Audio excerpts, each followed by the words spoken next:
But as an extension of it, we have Ümid, great field, which is in production. But then next to it, it's an extension to Babək, exploration prospect, never been drilled. I mean, waiting for it to be drilled and explored and put on production. And the next extension of it is Nakhchivan, Zafar, and so on. And team done a great job in re-evaluating of Nakhchivan prospect, and we can clearly see that the potential is there. I mean, the recent estimation shows 2-3 times more than previously was estimated. So, and there are more potential areas that requires more work, more technical, deep dive technical work to be done. And honestly, what we're doing with all that, we're talking to potential investors, I mean, on projects that we feel that ready to be taken through the, I mean, out and put on table for discussion. We're working with business development organization function of SOCAR and other relevant functions, including actually governmental entities. We're organizing, conducting data rooms, and actually data rooms quite busy. We're kind of, I mean, we're having another investor, potential investor in data room at SOCAR office as we speak now. So, and we present our story, we discuss, and we offer those potential investors to join us in this interesting, ambitious journey, where we can, of course, share the cost and risks of those, yeah. Of course, our goal is not just really explore, yeah, you can drill exploration well, test, make discovery, but what you do with that, the key is really to put on in production, develop it, get value of it. And honestly, and my time is up, and I right on time, I think it's really natural, it takes, my speech naturally takes over to Babək. He heads production and development segment of SOCAR, and he's going to touch on what's going on there and what's the ambitions there, yeah? Thank you. Thank you so much, Arzu Hanım. Perfect segue to production development, just Arzu Hanım mentioned. So I'm just going to be naturally building on exactly on that. So obviously it's not a secret, Azerbaijan is blessed with natural oil and gas resources, and SOCAR has a big responsibility to maximize the value for the country. So the question is, well, how you could do about that? So we call it two-pronged approach. One is obviously bringing new development and exploration fields online. But the second, which as important as we believe the first one, is enhancing efficiency of the producing field, but also improving recovery factor in our existing field. Those two strategies perfectly complement each other. So let's talk about the new fields. Again, Arzu Hanım really perfectly covered it. But the way we think about it is that we have enhancement of the existing field. The perfect example here is Ümid. Ümid phase 2. Ümid doing great job. They got 6 wells online. They're producing, going to reach 8 million cubic meters a day, 1,000-ton condensate, but there is the whole full field development in front of us. So it's a south flank development, it's developing hub, and the team has done an amazing job. They proved it, SOCAR can develop and successfully developed high pressure condensate field. Building on that further, developing existing field is Afsharon phase 1. Again, we're blessed, we got such companies as Total, they are running operations. Jokap is operator, but Total plays a big role there, and hence there is the whole phase 1 development or full field development in front of us. Team did a great job. They brought the EPS. We got 1 well producing 4.3 cubic meters a day, 11,000 barrels condensate, but this is just the beginning. That's what it's called early production scheme. We got 3, 4, I'm looking at the Emmanuel, Jason, more, plus many wells going to be coming in. So super exciting, and hence bringing those fields to their full potential. Well, we can't forget about existing field in terms of Shah Deniz. There is Shah Deniz compression, and that encompasses large production associated with this gas field, undoubtedly. And there is obviously the whole exploration, and I'm going to cover the clusters. So the next phase becomes, what are the big enablers?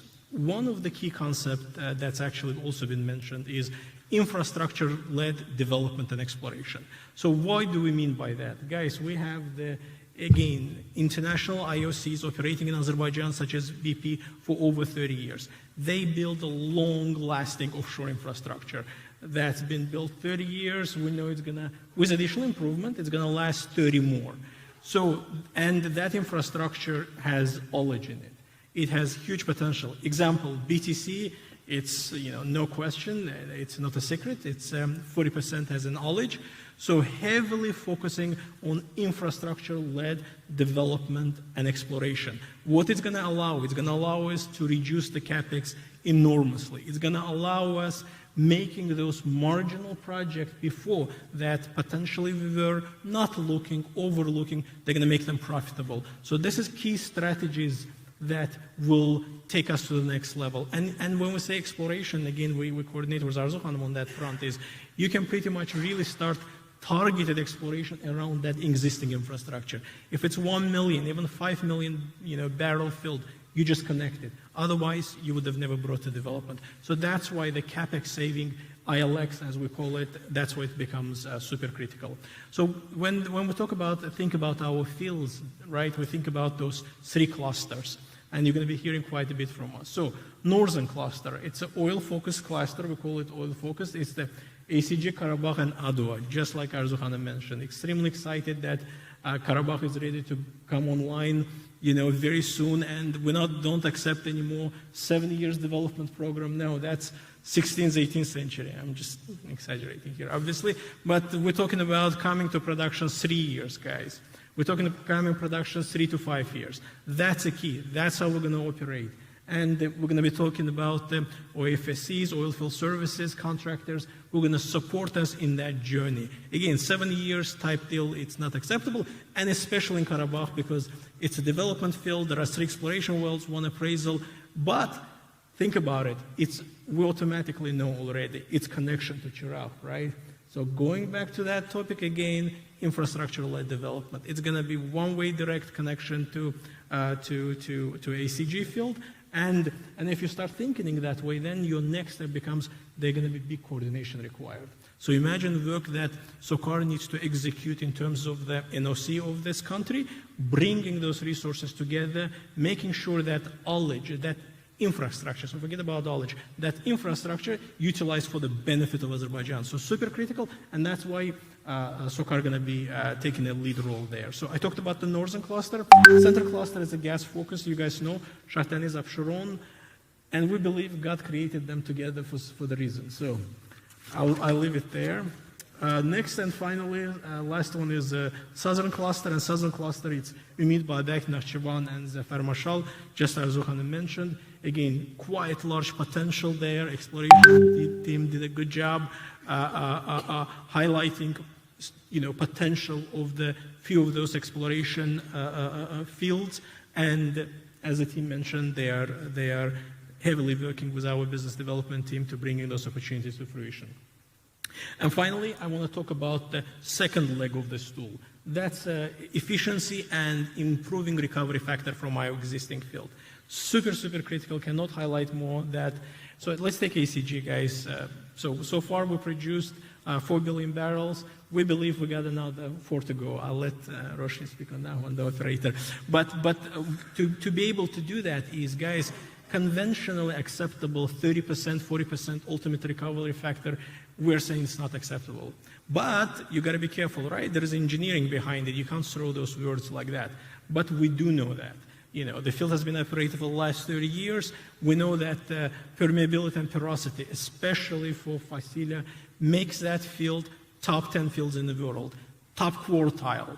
The reservoirs there, it's super high quality, and hence it's relevant, it's appropriate to say that 30% that would have considered acceptable shouldn't be used for ACG. So what I mean, we want more, we want beyond, we want 50% plus recovery factors. So that becomes the key. And let's not forget about, obviously, SOCAR-operated property. SOCAR has over 120,000 barrels under its management. Azneft is our operator that runs those fields. And with a new energy, with a new emphasis, our operated fields, we start engaging the OFSCs. I'm going to keep using that word because oilfield services and equipment, those guys accumulated so much knowledge and technology. Guys, they invest billions of dollars. They invest billions of dollars in research and development. We don't need to reinvent the wheel. We need to count on them, bring them, use the experience, and enhance this recovery factors. And finally, last piece I want to leave you with would be from the setting the direction perspective is Caspian standards. It's a super critical for us. It's a long topic. It's hard one to tackle. But what we mean by that, and with all due respect, all the international companies in Azerbaijan, they have to use the standards. The standards, those international standards, they assure safety, they assure continuity of the operations, they assure the delivery and the cost. But what we're saying is applying North Sea standards to our beautiful lake doesn't work. Our lake, our beautiful Caspian, does not get minus 40 Celsius cold. You don't have the icebergs floating on that surface. It just doesn't. And hence, if you think about metallurgy for those platforms, if you think about the integrity, applying the North Sea standards would be overkill. So, well, what's the solution? So the solution is the Caspian standard. Solution is fit for purpose. We're not saying reinvent anything. We're saying take the international standards that exist, but make it fit for purpose. Apply it to the region. And there are logical deviations you can take within a safety limit that would significantly reduce the capex. Again, back to, and I promise you guys we did the research. It's not in hundreds, but it's billions of dollars cost saving if we can accomplish that. Then the question becomes, well, what SOCAR can do about it? So our approach, again, this one is a hard one to tackle, is we need to execute project ourselves. Again, Gaziantep is a perfect example. We need to take that, international standards.